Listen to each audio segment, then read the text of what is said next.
Halo, assalamualaikum warahmatullahi wabarakatuh. Ketemu lagi teman-teman. Untuk pertemuan kali ini kita menggunakan rekaman ya. Kemarin kebetulan tidak bisa Zoom. Untuk materi terakhir kita sudah sampai ke login ya. Minggu kemarin kita bahas yang uploading. Jadi yang uploading ini. Untuk yang minggu ini kita bahas yang login ya. Minggu ini harusnya sampai session ya. Oke, kita kejar lah ya. Untuk yang login ini seperti apa tasnya login ya dipakai untuk membedakan role atau peran kita di sistem informasi ya, terutama ya.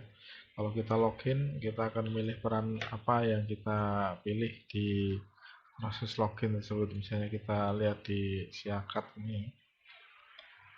Ini kebetulan ada yang modelnya sudah single sign on, jadi tapi saya mau lihat yang lama dulu aja biar tahu apa yang dimaksud dengan aktornya ya. Jadi ini yang mau kita buat, ini kita sudah sampai sini ya. Yang terakhir yang upload file ini. Nah ini ya, ini untuk yang terakhir. Cuma untuk hari ini kita logout dulu. Ini sekarang sudah harus menggunakan login ya. Jadi semua fitur yang ada di sini, misalnya saya langsung seperti ini bypass di URL-nya dengan fitur apa gitu, create misalnya seperti ini ya. Dia nggak mau, dia akan lari ke login sini. Nah, di Laravel ini ada banyak cara menggunakan login ya, menerapkan autentifikasi gitu ya, istilahnya gitu ya. Jadi selain untuk autentifikasi juga untuk membagi kewenangan yang ada ya. Jadi kalau di sini kalau cuma satu ya berarti nggak beda ya menunya ya. Tapi kalau banyak gitu, misalnya seperti ini ya, di mahasiswa ini ada banyak sekali. Ini masing-masing akan beda menunya ya. Kalau ini sebagai aktor, sebagai tamu gitu ya. Kalau nggak perlu login ya terbatas sekali apa yang bisa dilakukan ya. Ada lihat ini statistik umum dan lain-lain. Ini juga disebut sebagai aktor ya. Walaupun nggak pakai login ya. Nah, kalau yang pakai login nanti menunya akan beda-beda kewenangannya sesuai dengan di dunia nyatanya. Mas dan Mbak sebagai mahasiswa maka perannya beda kalau sebagai dosen. Saya sebagai dosen juga akan beda dengan sebagai admin ya. Ini coba sebagai dosen misalnya ya, 3648 sebagai dosen.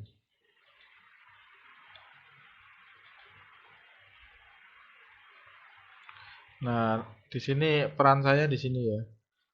Bisa ngedit biodata, silabus, upload ya, daftar mata kuliah, melihat nilai, melihat kegiatan, melihat penggunaan ruang ya. Melihat aja karena apa kita nggak bisa ya kita harus lihat lebih dalam lagi kalau di jadwal ini apa gitu ya yang bisa dilakukan ya. Kalau presensi mengajar ya. Ini juga melihat aja kan ya. Cuma melihat karena apa? Karena eh, nggak bisa ngedit langsung ya. Oke, itu sebagai dosen ya.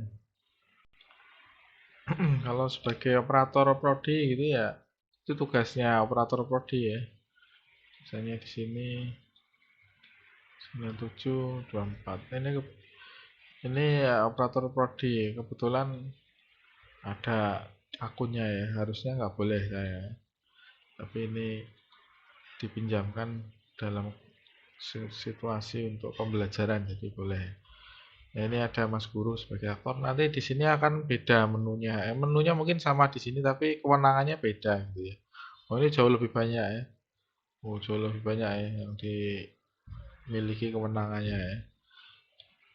Itu sebagai admin. Nah, ini di sini fitur login ini yang nanti mengarahkan ke kewenangan-kewenangan yang bisa diakses oleh masing-masing aktor ya. Jadi beda antara aktor sama user ya. User itu misalnya mahasiswa itu usernya ada banyak. Dosen, usernya sebagai dosen juga banyak ya. Saya, Pak Cucu, Pak Ari dan seterusnya. Mahasiswa juga banyak lagi. Nah, masing-masing aktor ini beda beda kewenangannya gitu ya. Terus sama user sama kewenangannya gitu ya. Jadi jangan ngomong ada banyak user di situ, ada berapa, ada 4, itu nggak mungkin, itu yang dimaksud aktor gitu ya. Ini di sini juga udah banyak sekali jenis aktornya ya. Tapi normalnya nggak sebanyak ini ya. Kalau sistem informasinya terlalu sangat kompleks ya seperti ini ya. Ini kalau boleh dibilang akan ada banyak irisan lah. Ini yang sebetulnya nggak boleh. Dosen sama admin mungkin ada irisannya.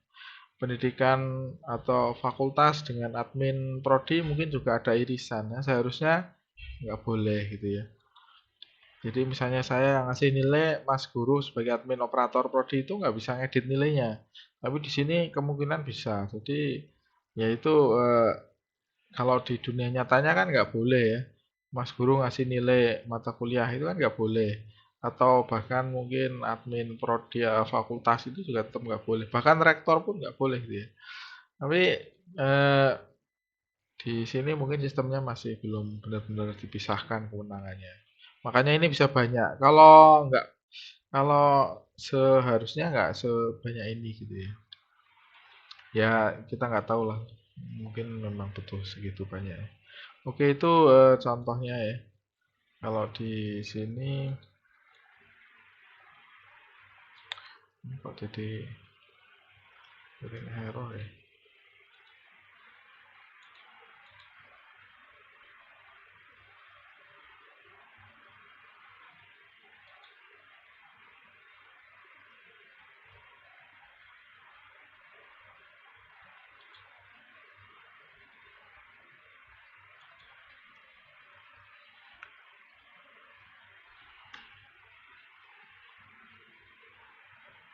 Oke ya. Jadi kita mau bikin yang pertama menu form login seperti ini. Setelah login nanti akan ada, oh ini ada dua menu ya, register sama ini. Ini untuk register yang kalau kita belum memiliki ya, memiliki akunnya maka harus login dulu. Tapi kalau sudah ya ini login. Jadi di sini formnya cuma dua, form barunya ya. Terus diedit di navigasinya juga ya, ditambahin logout gini ya. Oke, ini tahapan yang kita lakukan. Yang pertama itu ya membuat form yang pertama justru adalah melakukan penambahan. Kita lihat dulu ya yang sudah ada. Jadi untuk bisa membuat form login itu yang pasti datanya diambil dari database ya. Makanya yang perlu disiapkan yang jelas ya database-nya dulu ya. Kita generate dulu. Nah, kebetulan kalau misalnya ya, coba kita lihat HP.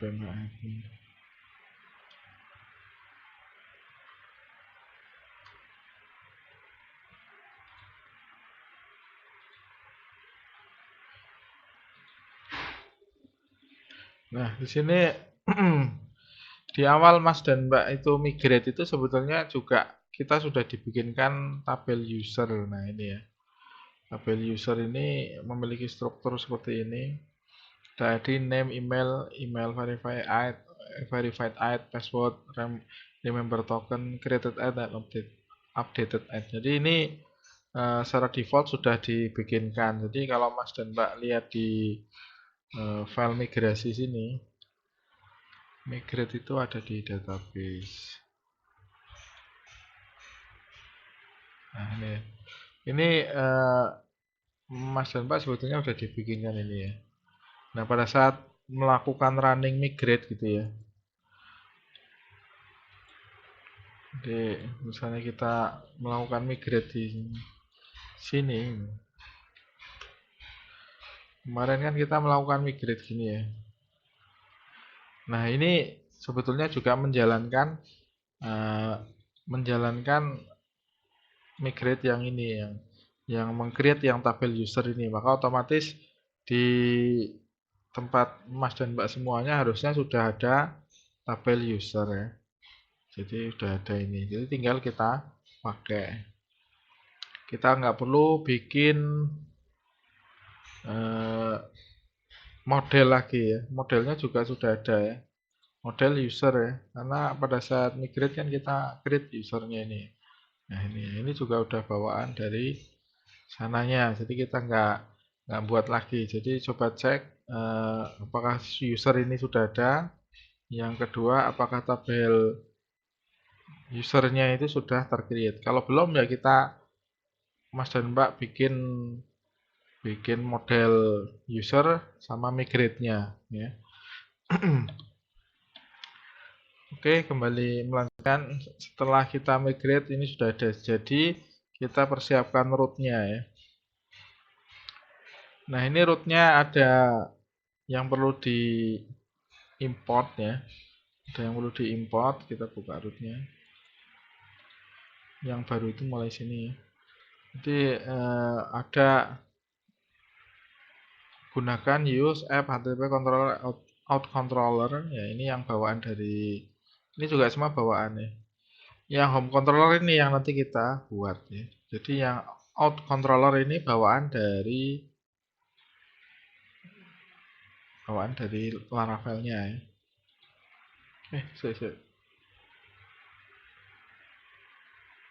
Oh, ini yang kita bikin ya. Sorry ya. Ini yang kita bikin.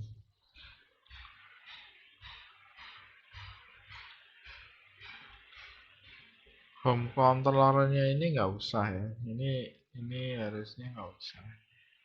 Karena kita pakai controller yang sudah kita buat ya. Kalau di saya namanya coba lengkap ini. Silahkan punya Mas apa yang kita bikin baru itu controller out controller ya.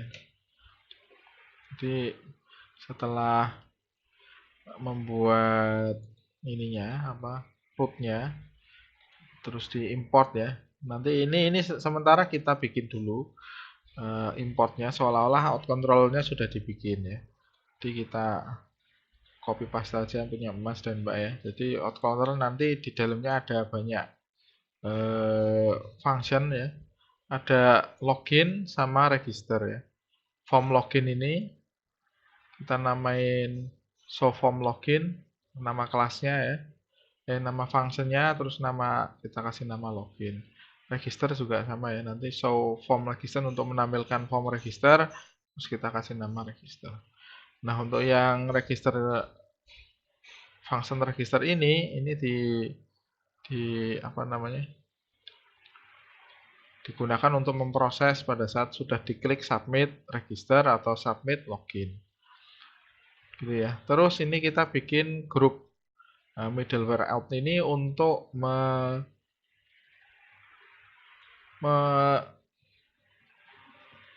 membatasi kewenangannya jadi setelah login gitu ya. Jadi nanti kita belajar di session. Jadi intinya root yang mau kita protect nggak bisa diakses tanpa login, kita masukkan di dalam grup middleware ini ya. Jadi sebetulnya begitu. Jadi kalau kita pengen membuat suatu link itu cuma bisa diakses kalau login ya kita masukkan di dalam grup ini.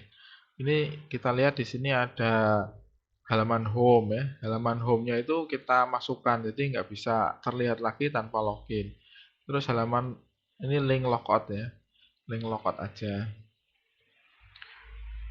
Terus ada create, ada store, ada edit, ada update, ada delete ya. Ini semuanya disimpan di middleware ini biar nggak bisa diakses secara langsung. Kalau ini kita keluarkan gini ya, kita keluarkan create kayak gini, kita taruh di sini ya. Nah nanti orangnya kalau tahu linknya ini dia akan bisa ngakses langsung ya seperti ini ya. Misalnya seperti ini kan kita logout dulu misalnya ya. Nah ini posisi logout seperti ini, kalau kita tahu linknya langsung seperti ini ya. Oh ini jadi sih belum tadi.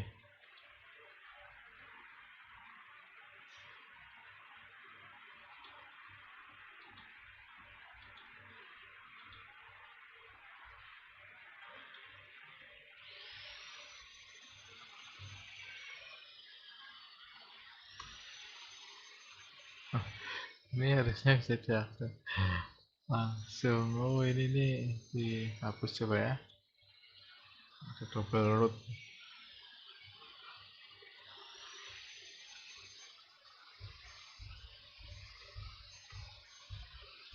Nah, karena dikeluarkan dari middleware itu, out itu, maka seringkali lupa orang ya, nggak dimasukkan ke dalam uh, middleware itu biar kalau mau ngakses harus login gitu ya. Jadi jangan setelah selesai maka root-root yang ada di dalam di luar kita masukkan di sini ya. Oke, setelah dimasukkan maka harusnya dia nggak bisa gitu ya. Nah, dia akan meminta untuk login dulu. Setelah login maka dia akan bisa ya. Nah ini, nah ini ya, bisa ya. Oke, itu contoh penggunaan di dalam rootnya ya. Jadi masukkan ke grup sini itu tujuannya itu. Oke, setelah kita bikin rootnya, kita persiapkan formnya ya. Kita bikin form untuk login ya. Formnya sederhana aja ya, seperti tadi yang ditampilkan ya. Terus ada form untuk bikin eh, akun ya, atau register ya. Sini ya. Jadi silakan di copy paste aja. Sudah ada semuanya. Ini menyesuaikan dengan nama-nama eh, yang ada di dalam tabel nanti ya. Kalau tabel kan ada name, email, password, password confirmation ini enggak ya. Yang lain-lain di-generate secara otomatis. Jadi yang di input manual ada name, email, sama passwordnya. Oke, itu ada dua form yang kita bikin baru, dua view yang kita bikin baru. Terus selanjutnya kita persiapkan adalah di controllernya ya. Jadi di controllernya itu ditambahin, oh di controller enggak ding, di controller yang lama kita nggak nambahin, cuma kita bikin controller baru. Kita generate satu pakai artisan ya, pakai artisan aja, terus ditaruh dibikin controller. Kalau saya memberi namanya out controller out controller ya. Silahkan terserah mau kasih nama apa, yang penting konsisten ya. Di dalamnya ada beberapa fungsi seperti fungsi menampilkan login, menampilkan form login gitu ya. Terus mengeksekusi proses login kalau sudah masukkan password sama username, maka ada beberapa langkah. Yang pertama itu divalidasi ya. Divalidasi seperti yang kemarin kita coba, ada email itu required, harus ada password itu required ya. Terus ini ada tipe inputannya email, terus ini tipe inputan untuk passwordnya itu string ya. Terus untuk validasi message juga sama ya. Email required kalau nggak terpenuhi wajib diisi. Kalau emailnya bukan email, maka email tidak valid. Kalau nggak diisi password dan seterusnya itu untuk pesan errornya ya. Terus kalau validasi gagal, apa yang terjadi, maka apa ini kembali redirect kembali gitu ya. Jadi ini dengan data validator dan inputan yang sudah ada gitu ya. Jadi nggak dihapus ya. Oke, kalau misalnya berhasil gitu ya, ada cek ini untuk ngecek berhasil, maka di root ke home. Home itu yang tadi kita pasang di file root itu ya, jadi langsung masuk ke halaman home. Kalau gagal maka di redirect ke login gitu ya, di halaman login tadi. Jadi dikembalikan ke halaman login. Terus mungkin dikasih pesan email atau passwordnya salah. Oke, dan seterusnya ya. Kalau register juga register tidak ada outnya ya, tidak ada proses out atau ngeceknya ini ya, tidak ada proses outnya. Jadi cuma langsung disimpan ke database saja. Kalau berhasil ya sudah langsung munculin pesan berhasil. Kalau nah ini yang paling penting lagi, kalau out lockout ini maka akan menghapus session yang aktif. Ya, jadi setelah ini kita akan coba pelajari session itu apa atau sebetulnya session itu ya kayak semacam eh, fasilitas untuk nyimpen memori sementara, menyimpan cookies atau data login kita gitu ya. Untuk timer juga kalau misalnya berapa lama kita setting sessionnya, untuk 1 menit 2 menit, kalau semenit nanti otomatis logout ya, seperti session yang digunakan di banyak aplikasi ya. Jadi terutama untuk yang terkait dengan keamanan itu sessionnya cepat sekali nutup ya. Kalau misalnya untuk internet banking ya itu pasti cepat banget nutup. Kalau yang live Lazada atau e-commerce itu nggak pernah nutup malah. Jadi tergantung dari jenis sistem informasinya ya atau aplikasinya. Oke, setelah itu ini tadi ada penjelasan tentang fungsinya ya. Silakan dibaca. Terus membuat file view registernya ya. Buat form registernya. Ini form register untuk register ya. Ini udah selesai ya, cuma itu aja. Form register yang view formnya belum. Oh, yang ini ya. View formnya belum dimasukkan di sini ya.